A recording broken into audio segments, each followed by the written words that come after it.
Здравейте, аз съм Христина Дачева и сега съм на ваше разположение за въпроси и отговори за Microsoft Teams.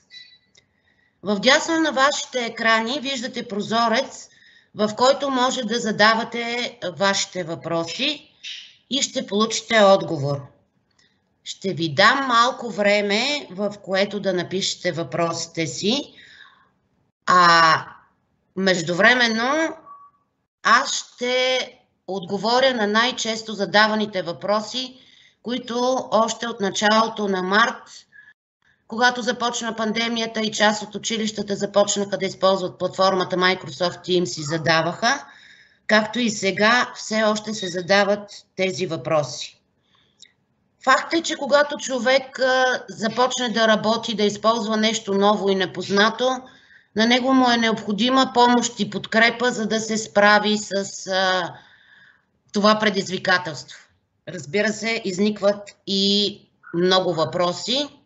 И сега аз ще започна с, както казах, тези, които най-често се задават. Сигурна съм, че ще ви спестя на някой от вас писането в чата, като отговоря предварително. Нахвърлила съм си някои бележки, които и вие виждате в момента на екрана. Първо ще започна с акаунтите. Акаунтите на учениците и на учителите са създадени от МОН и те не се променят, независимо, че ученик се мести от едно училище в друго и учител започва да преподава в друго училище и напуска първото. Акаунтите си ходят с потребителя. Преместени ученици, учители, това е също много често задаван въпрос. Базата данни с акаунтите и всеки акаунт как е вързан към училището се обновява 3 пъти годишно, когато вие от училището подадете образец 1 към Министерството на образованието. В случай, че имате преместен ученик и все още не е обновена базата данни, вариант е, той си знае акаунта, отива в новото училище. В новото училище учителите да го присъединят чрез код или да го присъединят, като го добавят към неговите екипи. Защото докато се обнови базата данни, той все още ученика ще вижда екипите на старото си училище. Това е в случай, че се мести примерно средата на срока или че все още не е обновена базата данни. По същия начин за учителите, ако отидат в друго училище и още не е обновена базата данни, те ще трябва да си създадат екипите сами, тъй като все още няма да са създадени автоматично. Друг много важен въпрос е за забравената парола.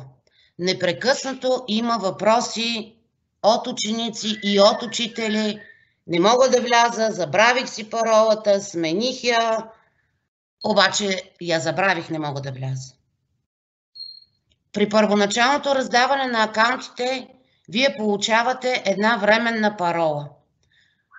Когато влезете в portal.office.com, там ви иска да си въведете 2 пъти ваша нова парола и да въведете телефонен номер и или имейл. Най-добрият вариант е да въведете, говоря и вие като учители, и за учениците абсолютно същото, да въведете и телефонен номер и имейл, и двете неща. Тези данни не се събират за нищо друго, освен за да може вие и вашите ученици да си възстановят паролата. Ако при първото влизане ученика е дал отказ на тази опция за въвеждане на телефон или имейл, той може повторно да си смени паролата и повторно, като отвори portal.office.com, то отново ще му каже, необходима е повече информация, въведи телефон и имейл. Агитирайте вашите ученици и колегите си, всички да са си въвели телефонен номер и имейл. По този начин те ще могат да си възстановят паролата, като щракнат на забравена парола и на телефона или на имейла ще получат код, чрез който да си възстановят паролата. Ако и тези начини не работят, пак не може самия потребител да се логне, тогава вече трябва да се обърне към администратора на училището. А кой точно е администратор на училището? Акаунта, който е код на училището, код по админ maimunskla.edu.mon.bg, е администратор за вашето училище. Тези акаунти са дадени на директорите, те са активирани. В доста от училищата директорите са делегирали права на някой администратор, най-често учител по информатика и информационни технологии, да работи с този акаунт. Отново повтарям, код по админ maimunskla.edu.mon.bg и независимо дали директора или упълномощено от него лице, което има достъп до този акаунт, може да сменя пароли на учители и ученици от неговото училище. Това в крайен случай, в такъв, в който ученик или учител по някаква причина не може да си влезе в акаунта.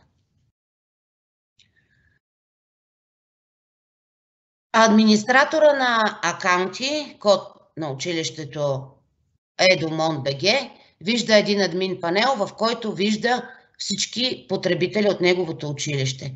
Оттам, заставайки, намира потребителя, застава с мишката, има една икона ключе, щраква върху нея и сменя паролата. Препоръчително е, когато сменя паролата, да зададе автоматично генерирана нова парола и задължително опцията ученика или учителя да си я сменят при следващо влизане. От съображения за сигурност, да не слага администратора някаква парола и да я дава на ученика и тя да остане същата. Всеки потребител трябва да си знае, само единствено той да си знае паролата. Смятам, че това е най-важното за акаунти.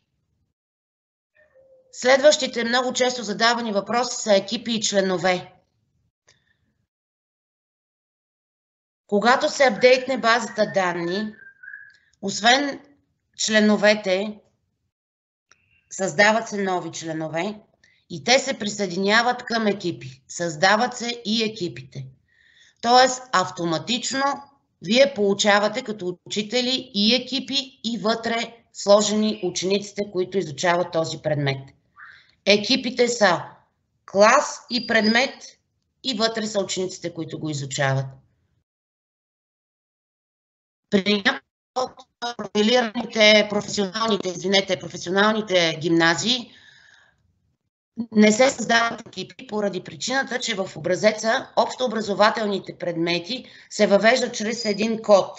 Български, математика, география и история се въвеждат с код, докато при професионалните гимназии професионалните предмети се въвеждат със свободен текст и по този начин, заради това всъщност, няма как системата автоматично да създаде екипите на професионалните предмети. По същия начин и за възпитателите в начален етап не се създават екипи. Може би тук е момента да кажа за възпитателите, защото наскоро ми го зададаха този въпрос.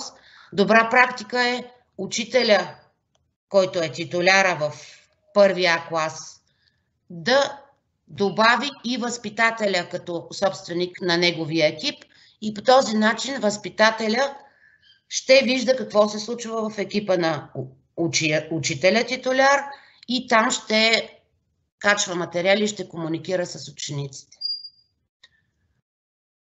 Когато на вас автоматично ви създадат екипите, първоначално учениците няма да ги виждат до момента, до който вие като учители не ги активирате тези екипи. Задават се непрекъснато такива въпроси от ученици, аз не си виждам екипите. Това е така, защото учителя на съответните ученици не е активирал екипа. Щраквайки в меню екипи, учителя вижда отгоре едно бутонче "Активирай екип". трябва да го щракне еднократно, след което този екип се активира и той вече е видим за всички ученици и може да се работи в него.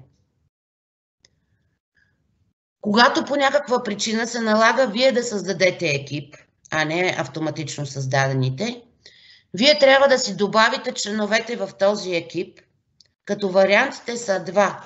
Или един по един да намирате учениците, които трябва да добавите. Това е удобно, когато трябва да направите екип с по-малко членове. Или да предоставите код на вашите ученици. Това го обяснявах подробно в лекцията, която имахме преди известно време и запис на която може да гледате, когато ви е удобно. Как се присъединява чрез код. Имах запитване от учител, който каза: създадах си екип чрез код, присъединиха ми се учениците, обаче този код се разпространи и сега влизат всякакви хора, които изобщо не трябва да са в този екип. Моя съвет тук е, в момента в който вие си направите екипа, раздадете кода на учениците, на които е необходимо, те се добавят, вие да премахнете този код. Това става отново от управление на екип, настройки, там откъдето се създава кода, има премахване. По този начин спирате този код и никой друг не може да ви се присъедини в екипа. Следващия въпрос, много често задаван, за заместващи учители, преподаващи в две училища. Учителите, които преподават в две или може би има и такива, които преподават в повече от две училища, те си имат един единствен акаунт. Не е необходимо да имат акаунти за различните училища. Говорим за акаунтите, които завършват на edu.mon.bg. С тези си акаунти те виждат екипите и на двете училища, в които преподават, или трите. Заместващи учители. Особено в това време, когато има доста болни, карантинирани учители, това се налага изключително често. Даден учител да замества друг. В този случай не е необходимо заместващия учител да създава на ново екипа български език 6-я клас, примерно. Объркваме учениците по този начин. В този случай титуляра, който трябва да добави като член заместващия учител и да му даде права да бъде собственик. Това е по-добрия вариант.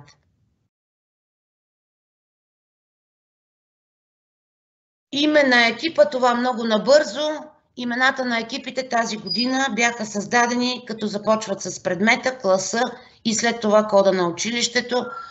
Ако искате, можете да си смените името на екипа, така както на вас ви е удобно, за да бъде разпознаваемо и за вас, и за вашите ученици.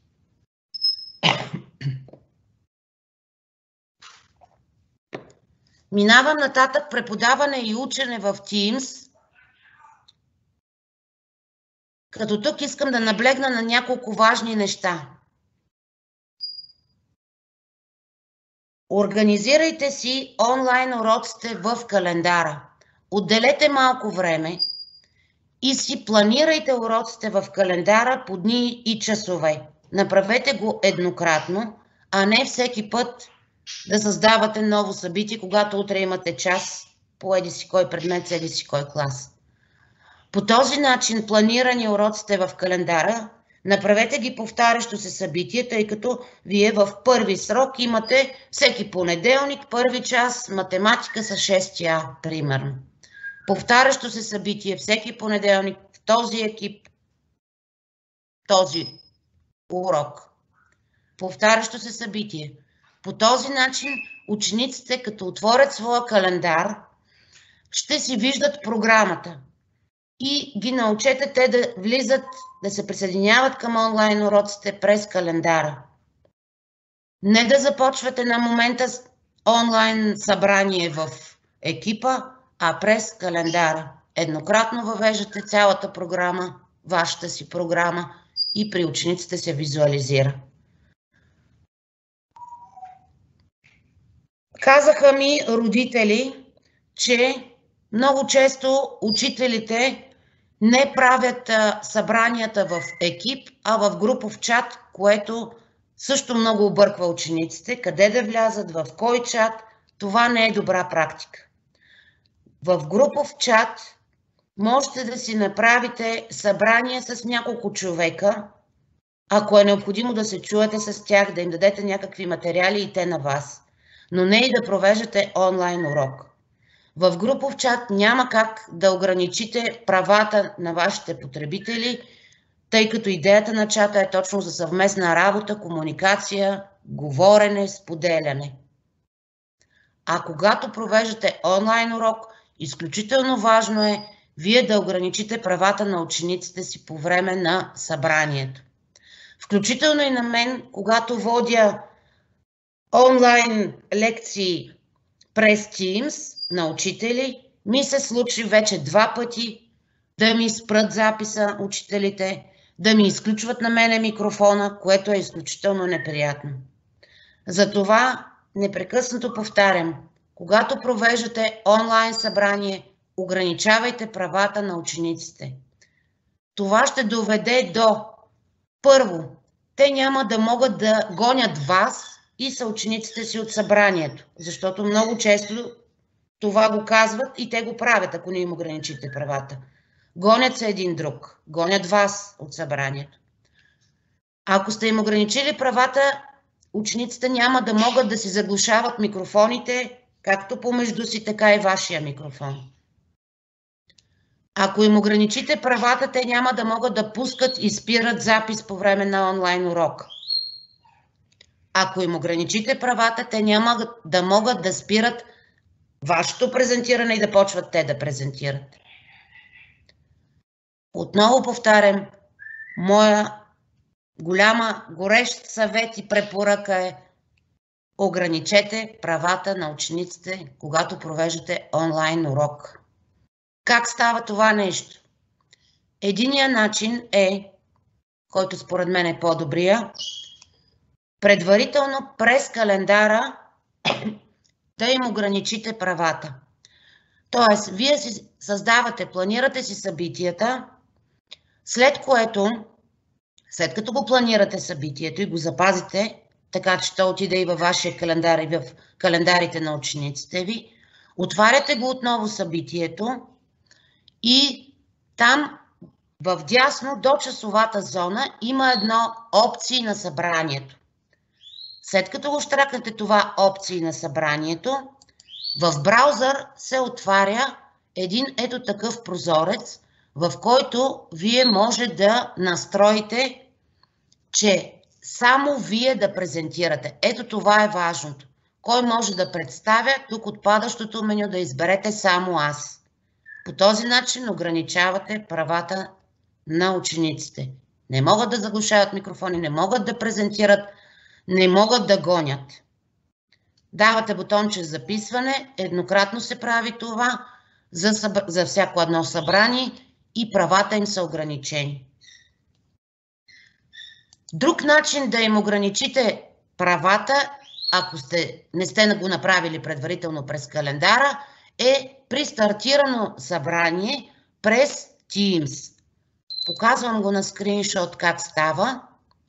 Когато вие водите вече онлайн урока и сте пропуснали да забраните на учениците, да не сте им ограничили правата, не сте им забранили да се заглушават и да презентират и така нататък, по време на събранието от тези 3 точки тук може да изберете опции за събранието, което отваря в Teams, този път не в браузър, отваря ето такъв прозорец, в който вие също може да кажете кой може да представя и тук да изберете само аз.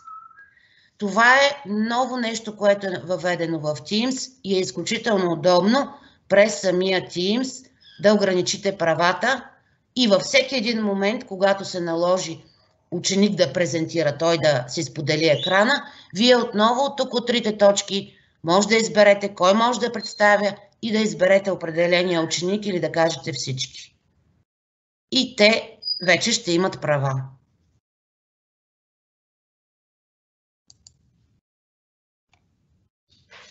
Когато сте отново при стартирано събрание в Teams, отново от участници, като щракнете на участници, тук също има управление на разрешенията, което ще отвори в браузър абсолютно по същия начин, както и ако ограничавате правата през календара, ще отвори в браузър да зададете, че само вие може да представяте.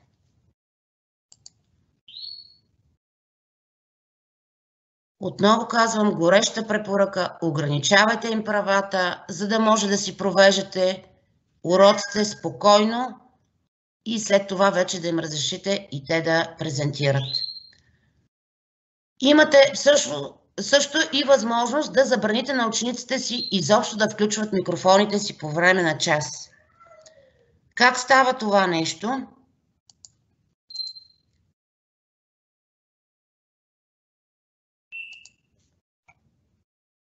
Така, отново, когато се води на момента събранието от иконата човечета участници, имате на трите точки тук в дясно, имате не позволявайте на участниците да включват звука.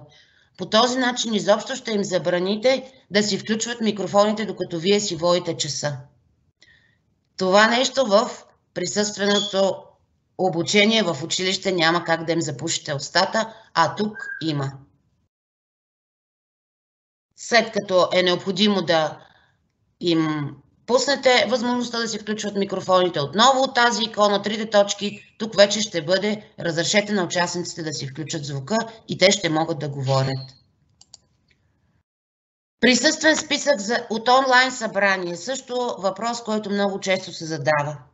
Откъде да изтеглите присъствен списък, след като сте провели онлайн урок? Преди да напуснете самия онлайн урок, на човечетата, иконата човечета, участници, трите точки, изтегляне на присъствен списък. Изтегля се един CSV файл, който може да го отворите в Excel. Видео и аудио не чуват учениците звука. Аз им пускам видео, те не чуват звука. Как да го предотвратите това нещо? Когато натиснете иконата за споделяне на екрана, преди да изберете какво ще споделяте, ето тук има едно ключе – включване на компютърен звук. Трябва да бъде включено, за да могат учениците да чуват звука от вашето устройство на видеото или аудиото, което им пускате. Бялата дъска. Бялата дъска има една вградена в Teams. Има и едно приложение, което аз лично препоръчвам повече него да използвате. Microsoft Whiteboard, като напишете в търсачката Microsoft Whiteboard Download, можете да си го свалите и да го използвате. Него има доста повече функции, отколкото вградената бяла дъска. Добра практика е и ако, разбира се, имате възможност да използвате графичен таблет, който да вържете към вашия лаптоп и да ви е по-удобно да пишете с химикалка върху таблета и то да се визуализира на бялата дъска, отколкото да пишете с мишката. И последното, което съм си отбелязала и преминавам вече към въпросите, които вие пишете, даване на домашни работи и тестове. Моята препоръка е давайте ги през Teams, през Assignments. Ако сте направили тест във Forms, не им слагайте линка на учениците в чата на екипа, а го давайте през Assignments. Също има лекция, има и запис как се случва това нещо.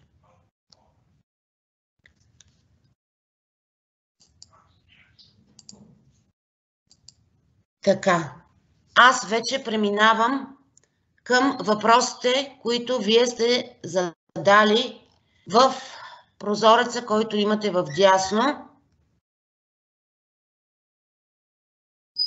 Първият въпрос е как да създам тест. Тестове се създават чрез Microsoft Forms.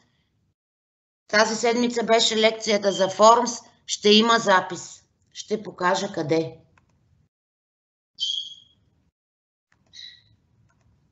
Планирала съм събрание, от опции съм задала, че само аз мога да представям, на учениците се оказва, че могат да заглушават по време на събранието.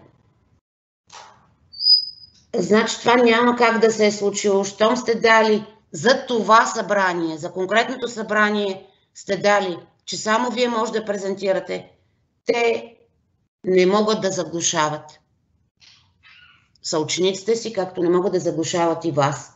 Много внимавайте, когато дадете опции на събрание. Отваря ви, както казах, в браузър. Трябва да сте логнат със същия акаунт, с който и в Teams.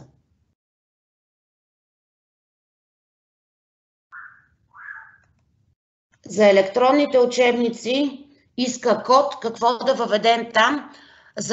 Конкретно за учебниците на просвета иска ви код, който е за интерактивните учебници на просвета.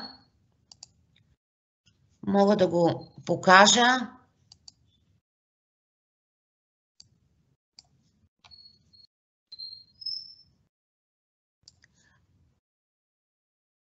Само да видим дали ще ми зареди в момента моите учебници. Значи иска код. Интерактивните учебници на просвета са платени с абонамент. В момента не ми ги зарежда. А тези, които са PDF формат, ви се предоставят абсолютно безплатно.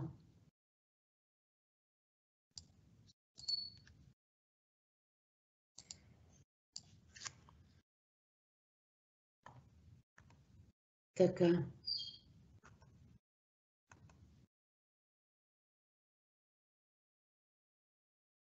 Въпросът ми е как може да разместваме въпросите в дадена секция при създаването на тест в Teams.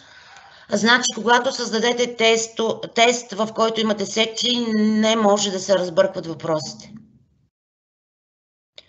Затова, може би, по-добрият вариант е да създадете тест, който няма секции. Ако се налага, създайте повече от един тест и ги дайте на учениците, примерно 2-3 теста, за да може да разбъркате въпросите.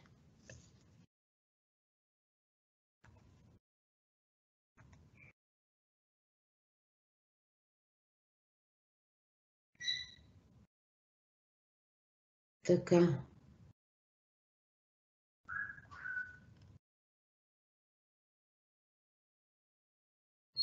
Могат ли учениците да прикачат снимки в Assignments? Да, разбира се.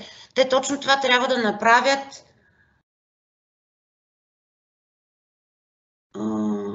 Само че я се обърках, ето ги. Могат ли учениците да прикачат снимки в Assignments? Точно това трябва да направят, когато трябва да се изпълнят домашната работа. Трябва да прикачат файл. Дали този файл ще бъде Word, дали ще бъде PowerPoint, дали ще бъде картинка, снимка. Точно това е, по този начин те изпълняват домашната си работа. Много учители така им казват: домашна работа, решете еди си кои задачи в тетрадката, снимайте ги с телефона и ми ги прикачете. Те снимат с телефона и когато дадат подаване на домашна работа, прикачат снимката.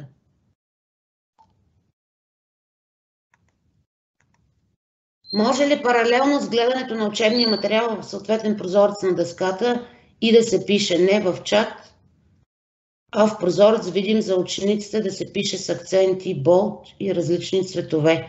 Значи, когато вие сте си споделили екрана и водите урок, имате чат, който е за конкретния урок. Не чата в екип, а за конкретния урок, и там може да пишете, както вие, така и учениците.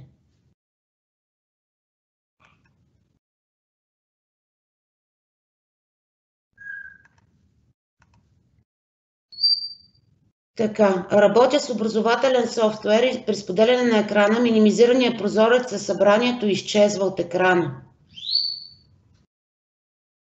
При повторно споделяне на екрана, например, споделям една презентация, искам да споделя втора, не успявам при затварянето на първата вече да споделям каквото и да е.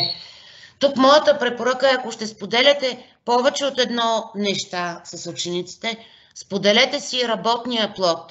Разбира се, по това време, докато водите онлайн урока, ще затворите всякакви други приложения, които лично вие ползвате, от сорта на Facebook, лични снимки и така нататък. Ще заредите само прозорците, които са ви необходими за време на урока. И когато дадете споделяне, няма да споделяте конкретна презентация, а ще споделите целия си работен плод. Както и в момента аз съм направила. Споделила съм си работния плод, прескачайки между един прозорец към друг, вие виждате всички екрани.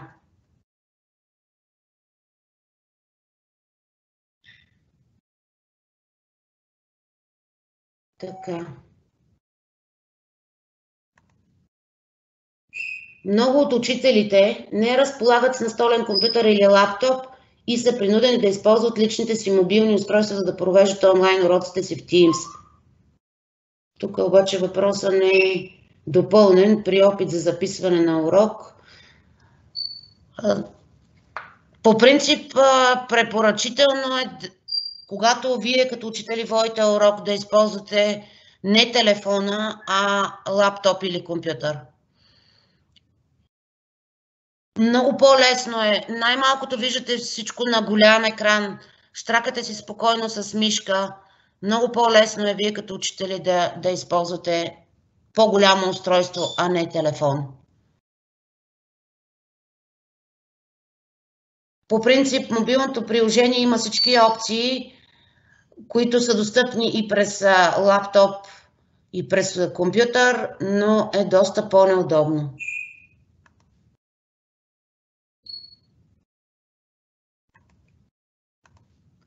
При появяване на екипите от миналата учебна година се получава объркване. Възможно ли е да се архивират и как?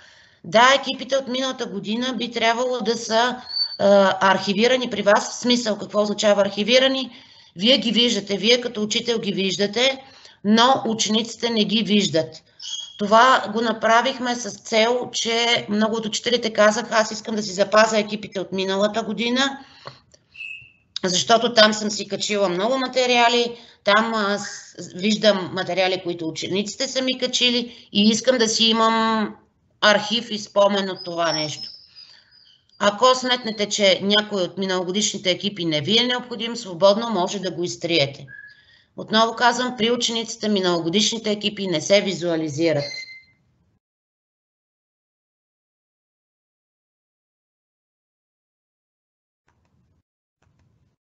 Има ли отдел, който се грижи за поддръжката на платформата, към който можем да се обръщаме при възникнали проблеми? Да, има. Тук ще ви споделя сайта edu.mon.bg. Ето тук горе има имейл, който е help@edu.mon.bg и телефон, ето го този телефон, 0710 488. Тук може да получите съдействие за всякакви въпроси, свързани с Teams.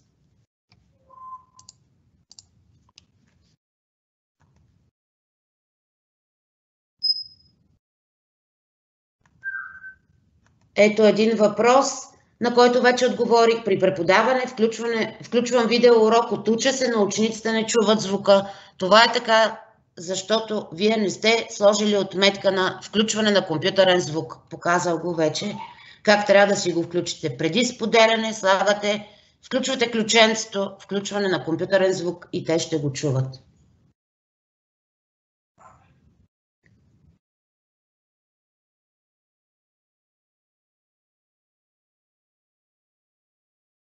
Така.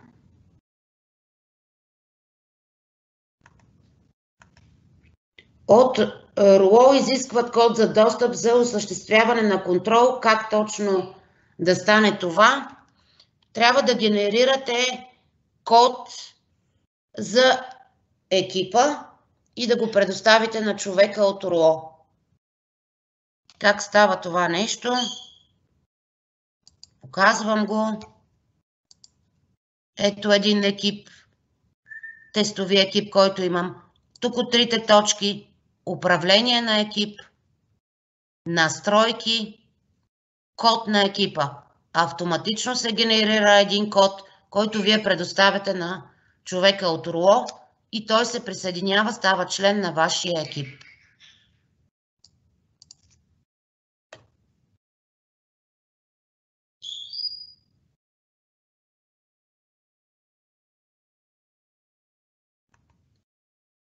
записа на урока, къде се пази и как може да се гледа. До буквално преди 1 месец всички записи се запазваха в стрим. Сега вече има промяна след последния апдейт на Teams и тези записи се съхраняват в чата на екипа. Оттам могат да бъдат изтеглени. Всъщност те се визуализират в чата, но се съхраняват в SharePoint. Ето мога да покажа Ето вчера правих с този демо екип, само че не направих запис. Ето тук в чата, когато е събрание и ще се покаже възможност да изтеглите записа.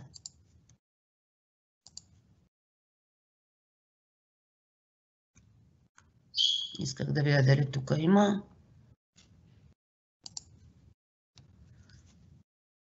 В самия чат.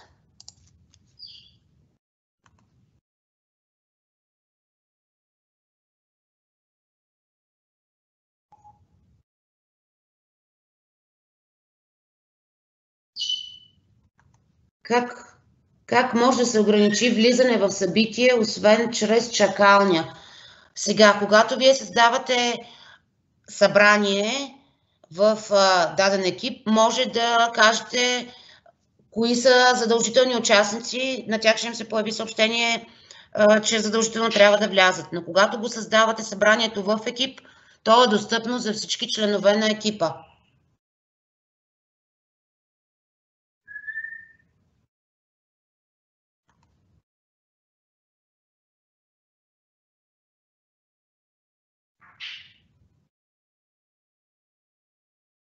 Така, ето тук има един хубав въпрос. Може ли при споделен екран, например ученик, да се пише върху този екран? Има възможност, когато вие презентирате, да дадете права на даден ученик, той също да пипа по вашия екран. Това се прави като натиснали сте споделяне на екрана, горе в дясно има отстъпване на контрола и оттам избирате на кого да дадете права, той също да пише. Това учители го споделиха, че го използват, например, когато на техния компютър имат софтуер, който примерно е платен и при тях е закупен, а учениците го нямат този софтуер, те по този начин предоставят на учениците да работят на техните компютри през Teams, отстъпване на контрол. Другия вариант е ученика да си поиска изискване на контрол, когато вие презентирате и вие му разрешавате и така вече и двамата, и вие и ученика може да работите по вашия компютър.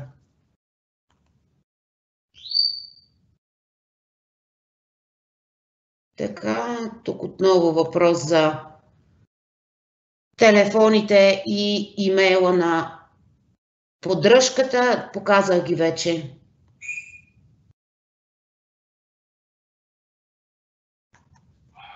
Един въпрос. Ученик не успява да прикачи файл нито от компютъра, нито от OneDrive. Дава му проблем с достъпа до вашите файлове. Тук трябва да се проучи по-задълбочено въпроса. Дали това му се случва само в един екип или навсякъде, да не би да има някакъв проблем с самия OneDrive, но пък той от компютъра. Нека да тества и в други екипи дали може да прикачи и ако пак не може, пишете на help@edu.mon.bg, като дадете акаунта на детето, за да проверят да не би да има някакъв проблем с акаунта. В повечето случаи такива, като ги чуя, детето лъже, честно ви казвам.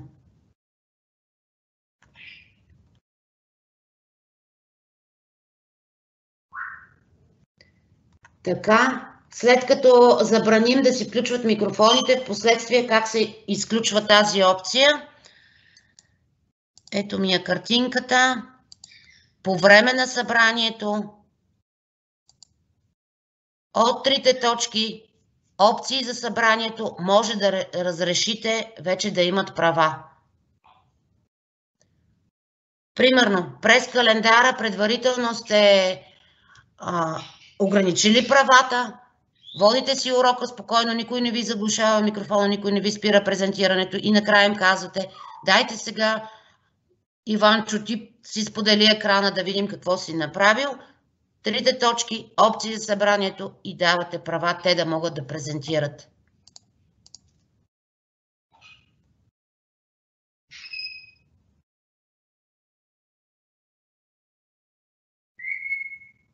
За бялата дъска един въпрос за ето тази бяла дъска, която е инсталирана на компютъра, Microsoft Whiteboard. Трябва да си изберете ето тук, че ще пишете с моливче и пишете. Опа, не го избрах. Ето моливче, какъв цвят и пишете. Затваряте го това нещо, избирате, че ще пишете букви от клавиатурата. Пишете от клавиатурата. Ще прикачате картинка, ще вмъквате някакъв файл и така нататък. Ето тези икони тук долу.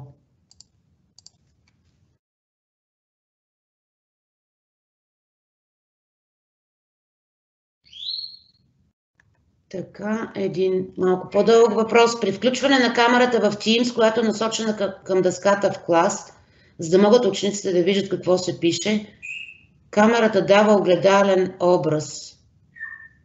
Извън Teams, приложението на Windows 10, камерата показва нормално изображение.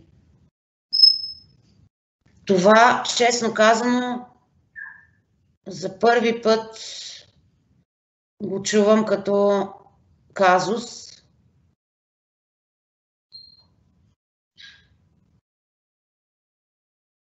Не би трябвало. Много интересно. Как дава огледален образ. Аз ще ви помоля, пишете ми лично на мене, за да го разгледаме малко по-подробно случая, защото, честно казано, не ми се е случвало такова нещо и в момента нищо не ми хрумва като отговор.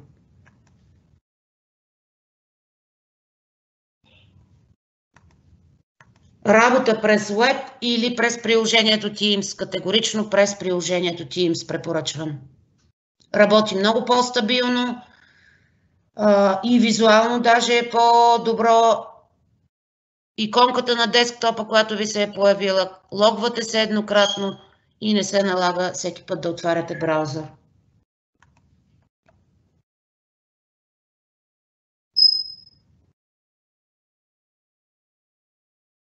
Компютърният звук, че се изключва. Когато вие дадете споделяне на екрана, включвате го ключенцето за включване на компютърен звук и през цялото време учениците ще чуват по време на това събрание, докато вие презентирате, ще чуват звука от вашия компютър. След това, ако направите друго събрание, тръгнете да споделяте, отново трябва да включите ключето.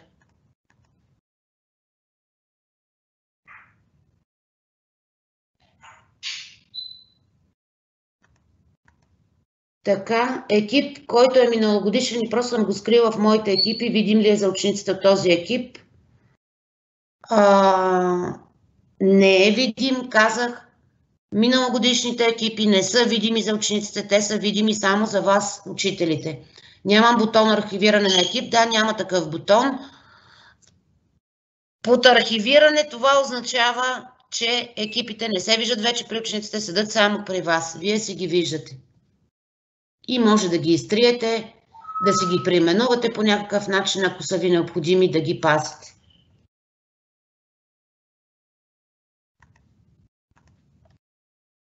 Така. Аз за секцията вече отговорих за дадена секция във Forms, че като е секция не могат да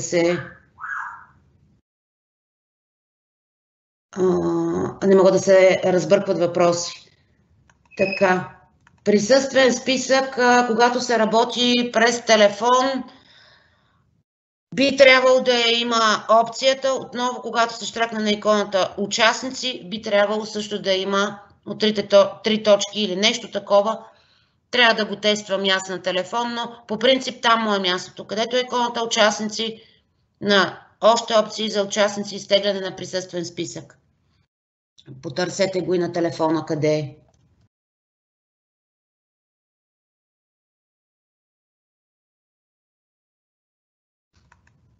Така, един интересен въпрос. Моите събрания са планирани, но от понеделник започваме присъствено с някои класове. Трябва ли да премахна планирането на тези събрания за 2 седмици и след това отново да планирам? Ако го направите, просто ще си създадете допълнителна работа.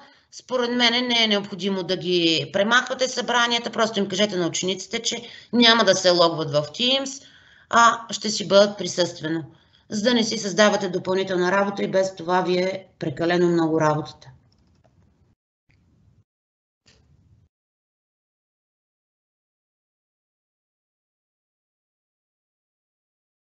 Така, тук има един въпрос, че дават домашни работи през assignments, искат учениците да изпълнят през бележника на класа. Значи, когато давате през assignments, за да се визуализира при вас, че ученика е завършил домашната си работа и е качил точно еди си какъв файл, това пак ще дойде през assignments. Вече бележника на класа си е отделното приложение, ако им кажете, там искам да ми качите домашната работа, те ще я качат там и вие ще я гледате точно там, в бележника на класа.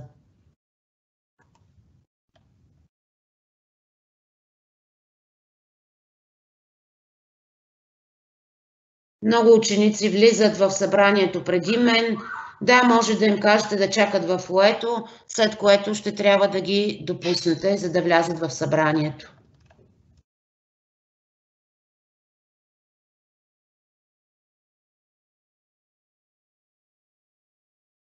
Как да огранича учениците да правят събрание преди мен? Екипа е точно идеята му за съвместна работа и те също могат да създават и да стартират събрания.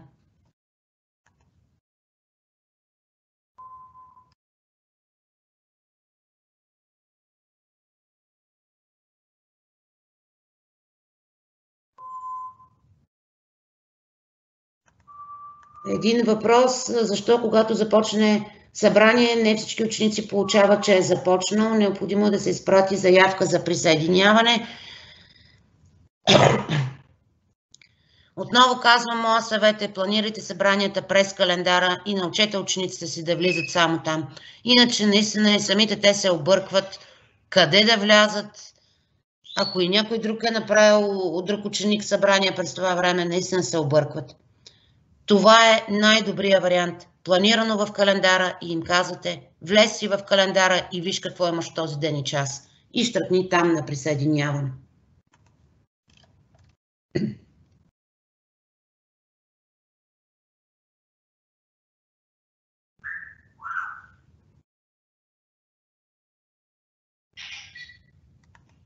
Така, за български език на Teams.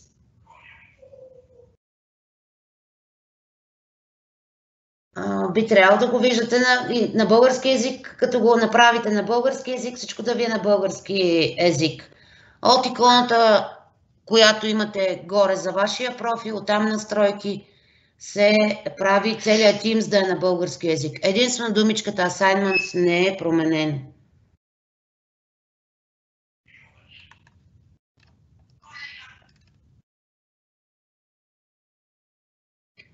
Отново въпрос за секции в Forums. Не могат да се разбъркват секции. Щом направите секции, въпросите и самите секции седат подредени по този начин, по който вие сте ги направили.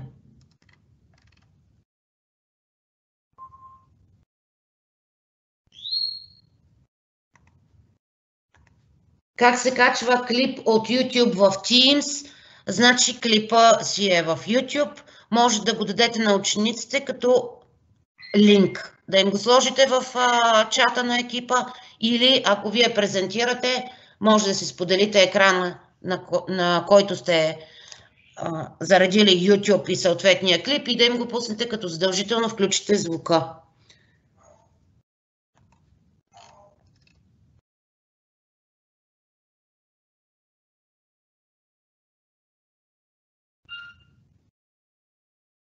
Така.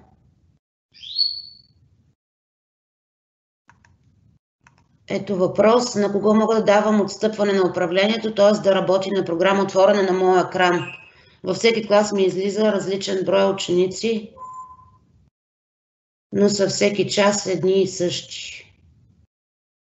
Би трябвало да пада списък, когато давате отстъпване на управлението, списък с всичките участници, които са в момента в събранието. Ако все пак не ги виждате всичките, пишете ми, моля, на лично съобщение, за да го разгледаме по-подробно в случая.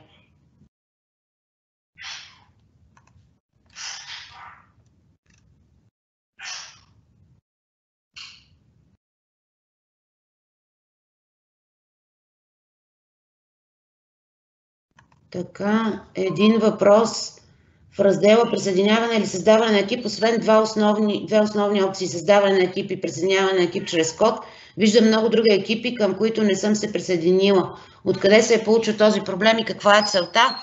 Значи, това се получава, ето го, присъединяване или създаване на екип. Ето и аз виждам тук някакви други екипи. Това са екипи, които някой е създал, някой учител е създал и ги е направил да бъдат публични. И един вид ви приканва, ако желаете да се присъедините. Не, че вие сте член на тези екипи, но бихте могли да станете. Затова моят съвет е, когато създавате екип, да избирате ето този вариант клас. Ако изберете служители, той става публичен и всеки може да поиска да се присъедини.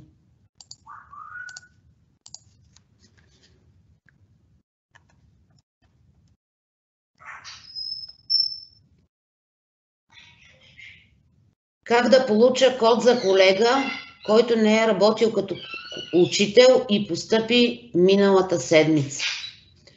В смисъл, най-вероятно имате предвид не код, а акаунт. Ако този учител е бил учител в друго училище, той има създаден акаунт. Трябва да си го вземе от старото училище и да си го ползва във вашето училище.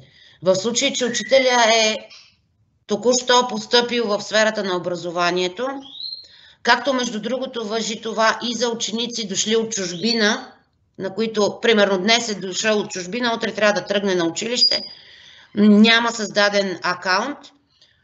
В този случай от имейл адреса код по админ maimunskoa.edu.mon.bg пишете на имейл help@maimunskoa.edu.mon.bg, като дадете егенетата на въпросния ученик дошъл от чужбина или новопостъпил учител и те ще създадат акаунта.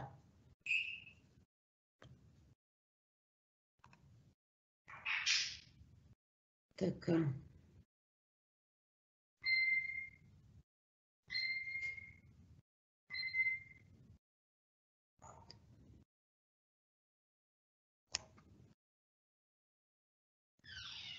Аз ги чета някои от въпросите. Нали, вече съм отговорила и затова така леко замлъквам.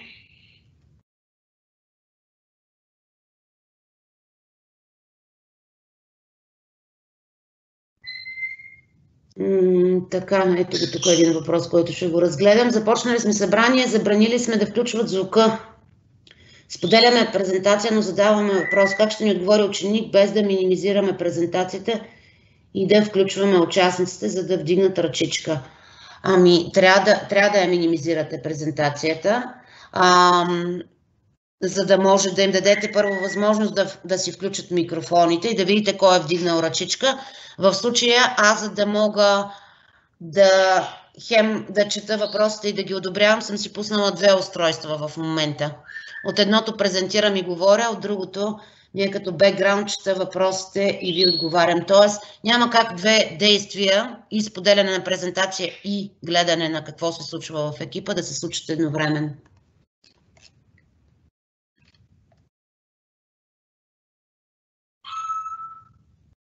Така, ето този въпрос. Искам да му дам отговор.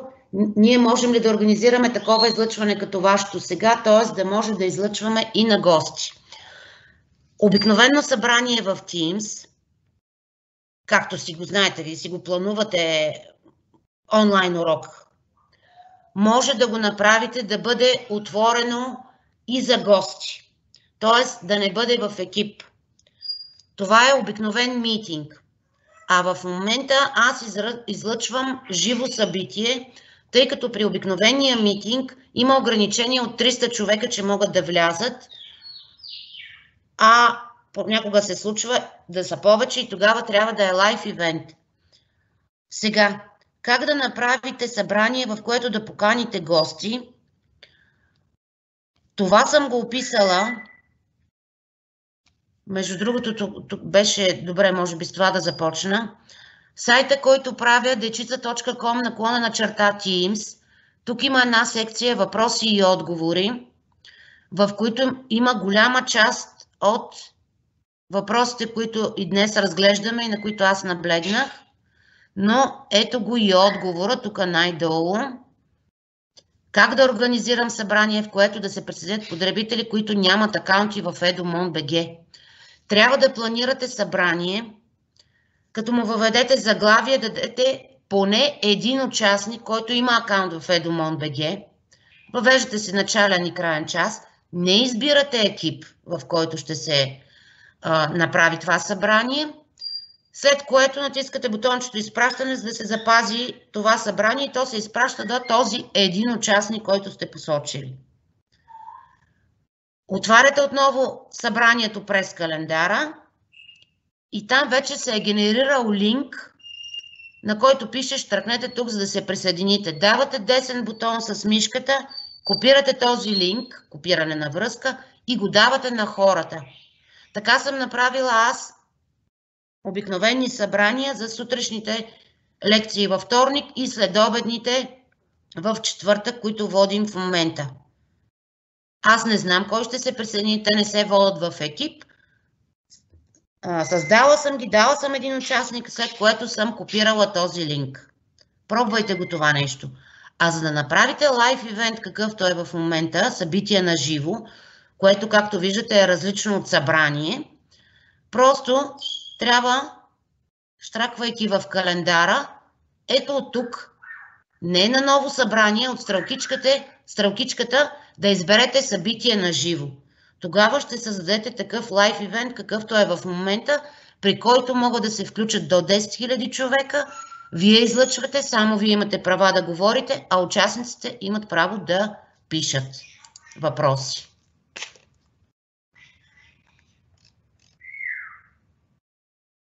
Така.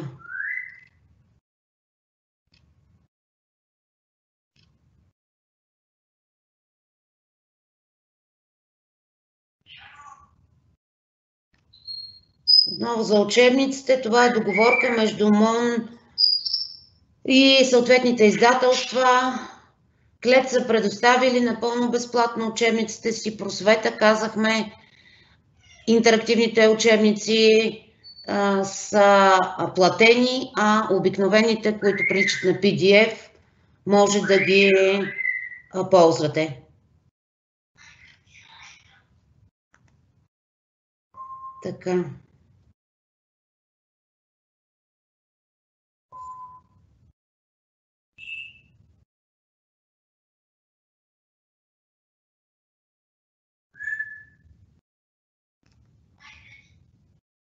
Запис от този вебинар ще бъде достъпен отново ето тук в сайта dechica.com/Teams в меню видео.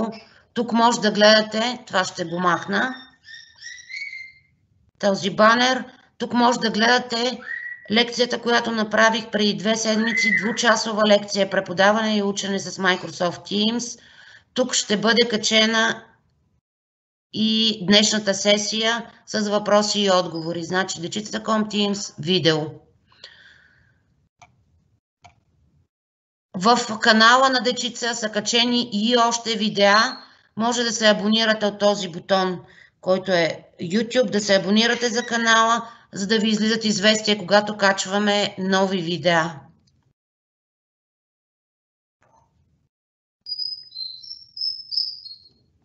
Доста въпроси има. На част от тях вече съм отговорила.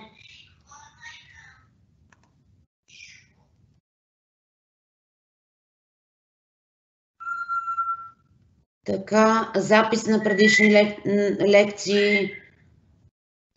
Вече показах dechica.com/Teams и в канала в YouTube. Лекциите, които сега водя във вторник и четвъртък, поетапно за всяка седмица на различна тема. Сега едната седмица предстои за Sway лекция, също ще бъдат качени в YouTube канала.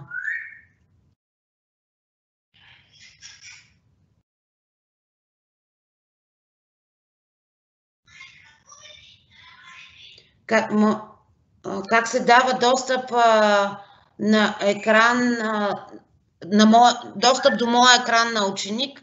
Няма как да го покажа в момента, тъй като трябва да стартирам събрание. Стартирам ли събрание, ще пропадне тук събитието на живо. Но по принцип, стъпките са: стартирате събрание и горе на средата на екрана ви се показва предоставяне на управлението. И вие може да изберете на кого да дадете достъп. Или, когато вие презентирате при всички ученици, горе се появява изискване на контрола. Може дадения ученик да щракне там и вие да му разрешите и по този начин той вече ще работи на вашия компютър.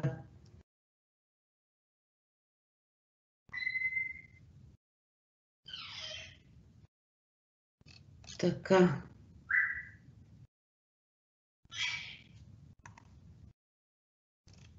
Така, има повтарящи се въпроси. Ето този за как да редактирате снимка. Значи в Assignments вие получавате от ученика снимка, примерно на тетрадката. Там вече може да си я свалите, да пишете върху нея, да драскате и отново да му я прикачите на него. Няма как директно върху снимката.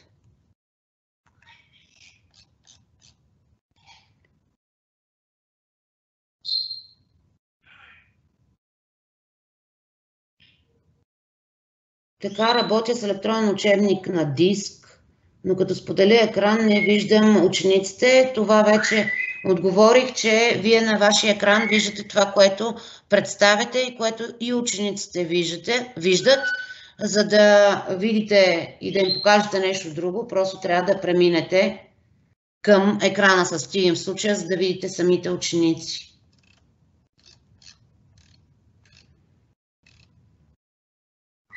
Как да се свържем с вас? Христина Дачева съм аз. Имейлът ми в edumon.bg е Христина.Дачева. Може да ми пишете.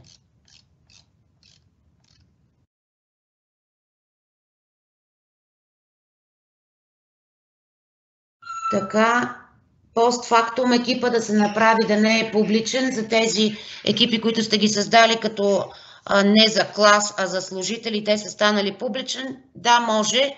Там някъде от управление на екипа ще си намерите да не бъде публичен. Може да се коригира, вече да не е публичен.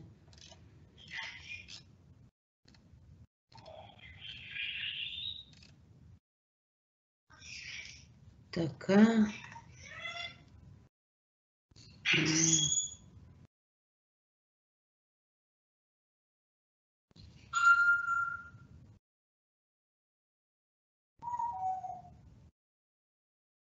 По време на събрание, което е с ограничени права, отговорите, че не могат да се включат.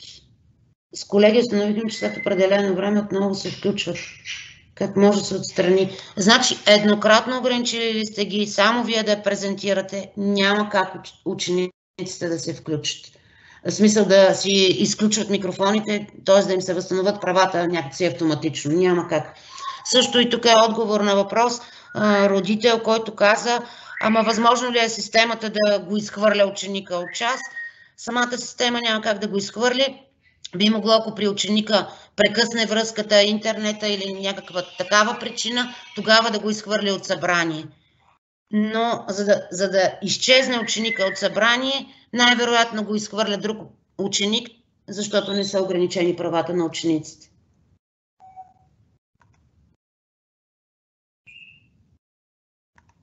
Така.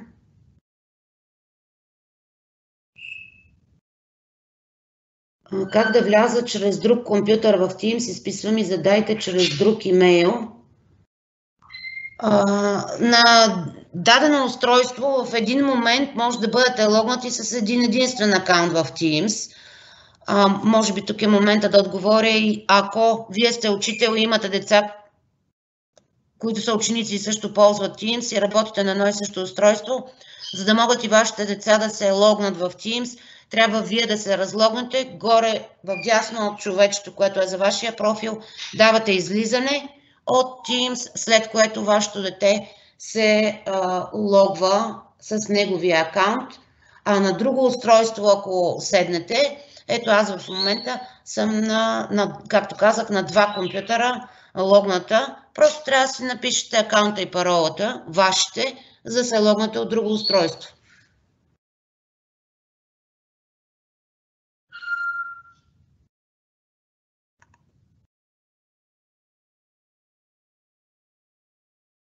Така, имат ли възможност учениците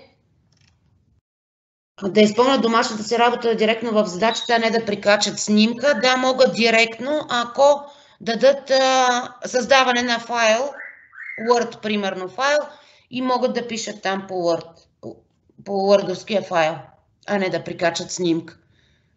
Когато стракнат предаване на домашна работа, какво? Ще прикачам снимка или не, ще създам директно нов Word файл.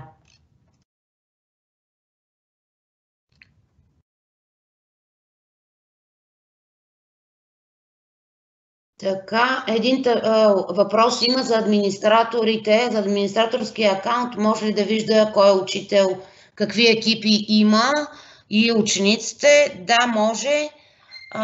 През админ панела в портал Office.com, оттам има управление на екипи и може да разгледа всеки един учител какви екипи има.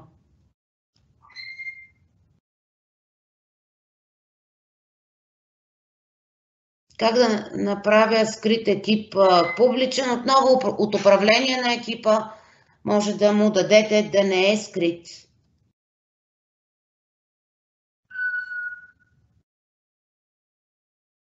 Къде се съхранява присъствения списък? По подразбиране, когато дадете изтегляне на присъствен списък, в зависимост от настройката на вашия компютър, той се сваля обикновено в папка Downloads. Повечето компютъри са настроени така и вие можете, ето тук в Search, като напишете папка Downloads, ето я, излиза и тук се намира присъствения списък и вече може да си го преместите в друга папка.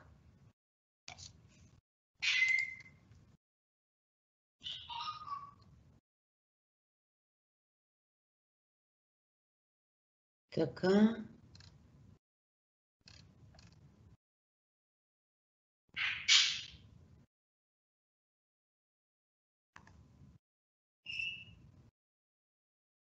На този вече отговорих.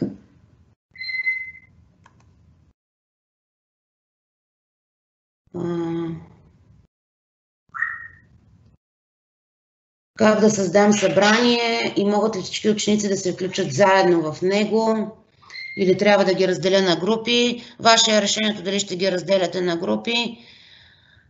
Трябва да има различни екипи, но когато създавате събрание в екип, то е достъпно за всички членове на екипа.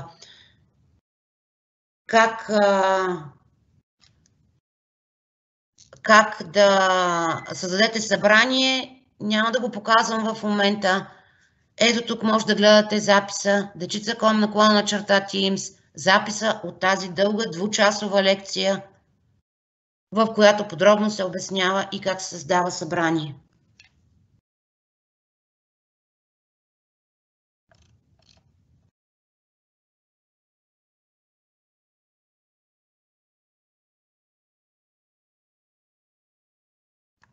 Така, тук един въпрос отново за учебниците. При една седмица излизаше и презентирането на интерактивен учебник. Това ще го проуча малко по-подробно. Защо и в момента и на мен не ми се зареди не ми се заредиха учебниците на Просвета, но по принцип, пак казвам, интерактивните учебници са платени чрез абонамент, а обикновените като PDF са достъпни за общо ползване.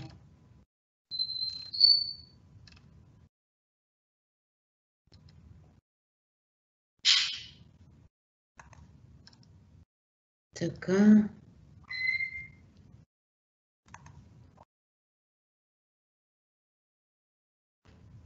Направила съм урок презентация, искам да го виждат всички ученици и учители от училището. Как да го направя? Значи, тук не е добър вариант да бъде да го споделите в Teams. Трябва по някакъв друг начин, примерно този урок презентация, качвате си го в OneDrive и оттам генерирате линк за споделяне и го давате на когото е необходимо.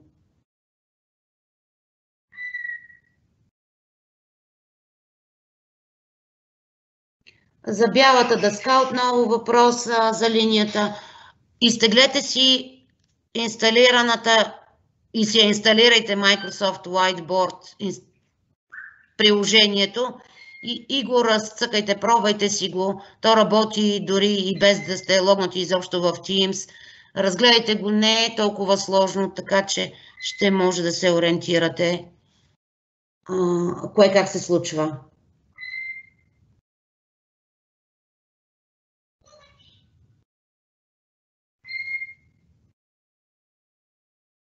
Така. Един въпрос. Teams не разрешава ползване на флашка на този компютър. Какво да направя? Пишете от вашия акаунт на help.maimunskla.edu.mon.bg, за да ви оправят акаунта.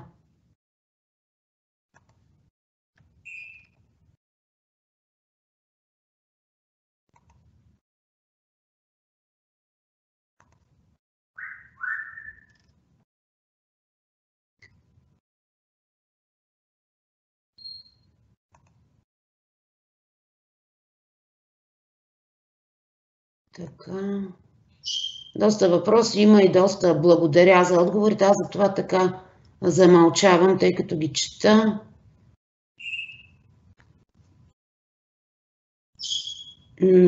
Ето този въпрос. Отново за заместващите учители. По принцип, акаунтите на всеки един от вас са създадени не случайно с вашите имена.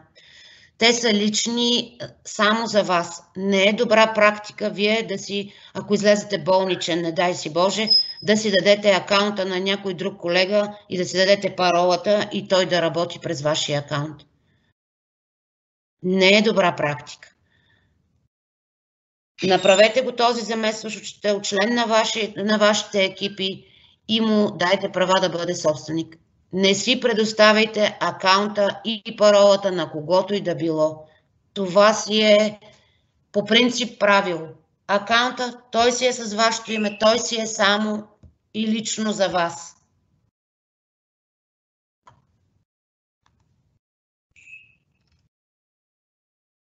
Така. Ако учебникът не е интерактивен, аудиофайловете могат ли да се пускат по английски на Просвета? Не, тези, които не са интерактивните, а са онлайн достъпни. Там нямаме нищо интерактивно, нямаме никакво аудио, просто са едно сниман хартияния учебник.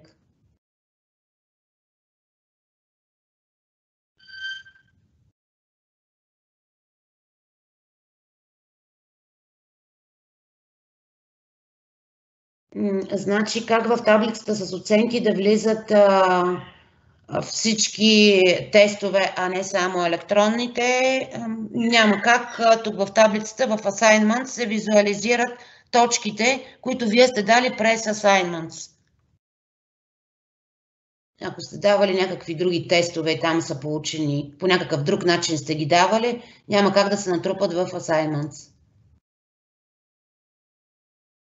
Примерно, дали сте хартиен тест, а не през Assignments и няма как да влязат в точките в Assignments.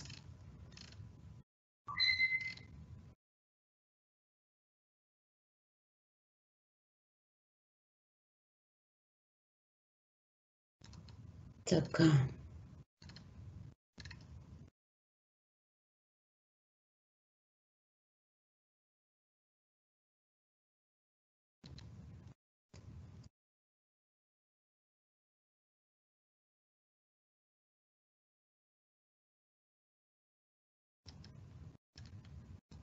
Така. Отново за Forms има въпроси, отново за секции. Аз мисля, че горе-долу ги покрих въпросите. Отново ще прегледам. Искам да съм максимално полезна.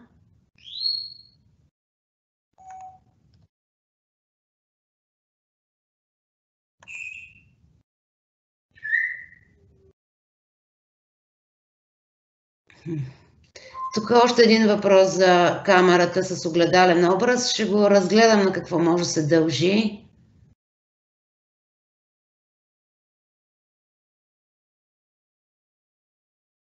Значи, когато за споделяне на софтуер, трябва да се споделите, да дадете управление на ученик. С мишката просто плъзнете, след като сте споделили екрана, плъзвате си мишката в горния среден край на вашия екран и тогава се появява опцията за да предоставите управлението. Иначе тя изчезва. Но като плъзнете мишката горе в средата на вашия екран, отново се появява.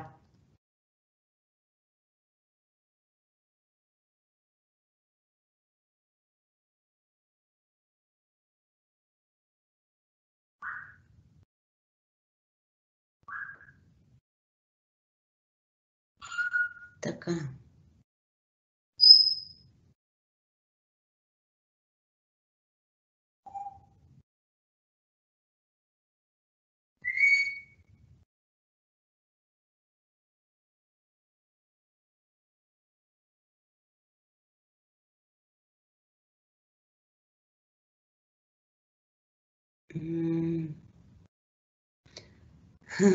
Да може ли да подобрите Forms, така че да се разбъркват и секциите?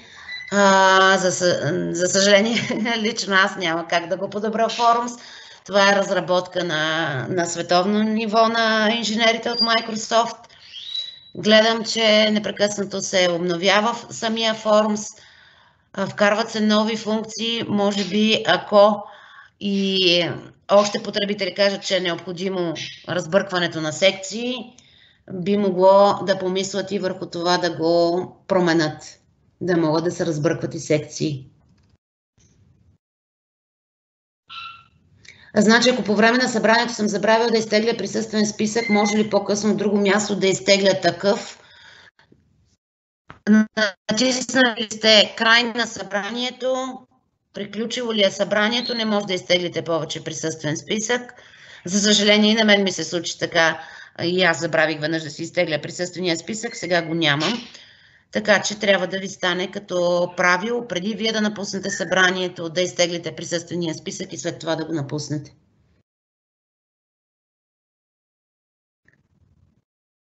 Така.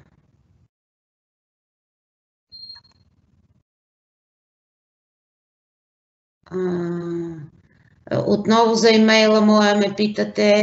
Христина.дачева@edu.mon.bg. Може да ми пишете включително и в Teams. Мисля, че ще ви е по-лесно. Като започнете да го изписвате, то ще ви се покаже.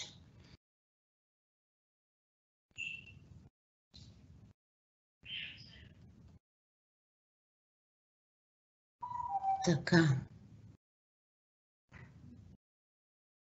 Как да премахна ученик от бележника на класа?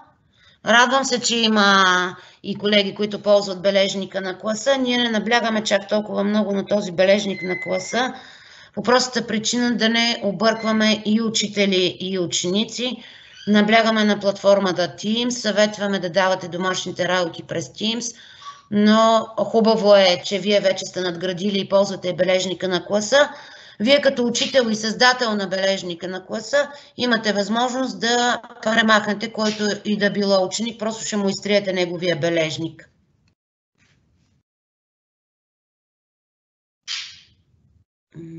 Така.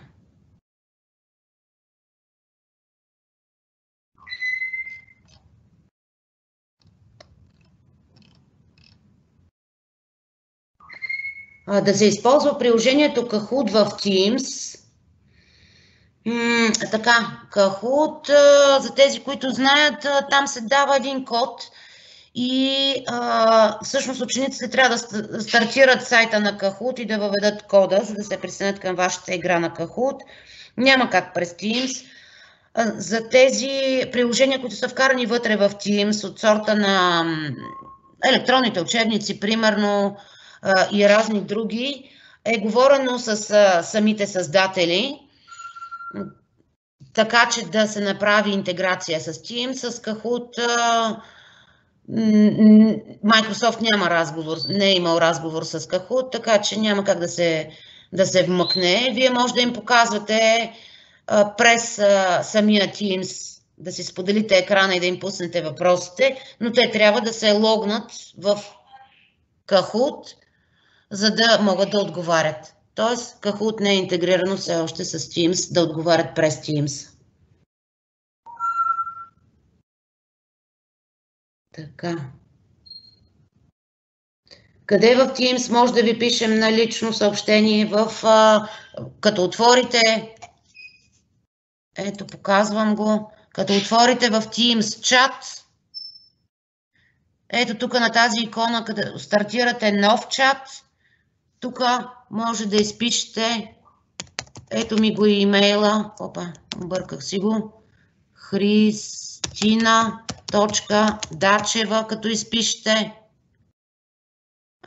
Да, това е, защото аз съм Христина Дачева и не мога да пиша на себе си, но при вас ще падне Христина Дачева. Ето така ми е имейла. Христина.Дачева@edumon.bg. И в личен чат, тук като го изпишете, ще ви се покаже да ме изберете.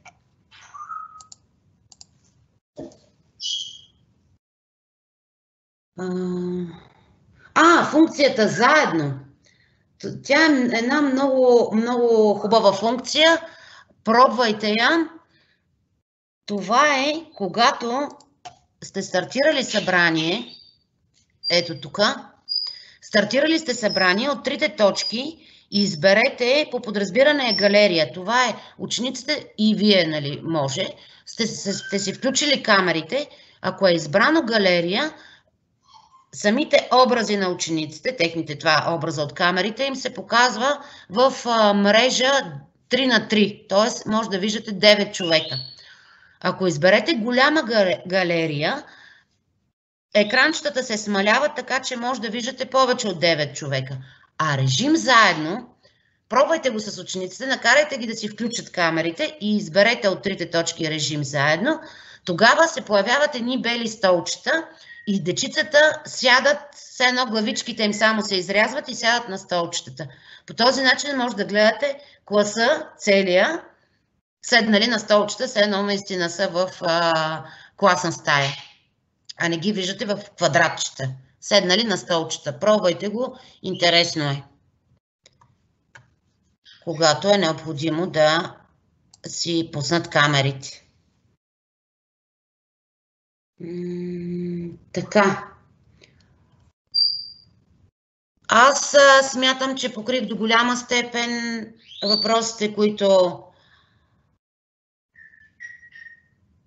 изникват в Microsoft Teams, като разгледах тези, които най-често се задават. Отговорих на всички ваши въпроси, които зададахте в чата. Отново казвам,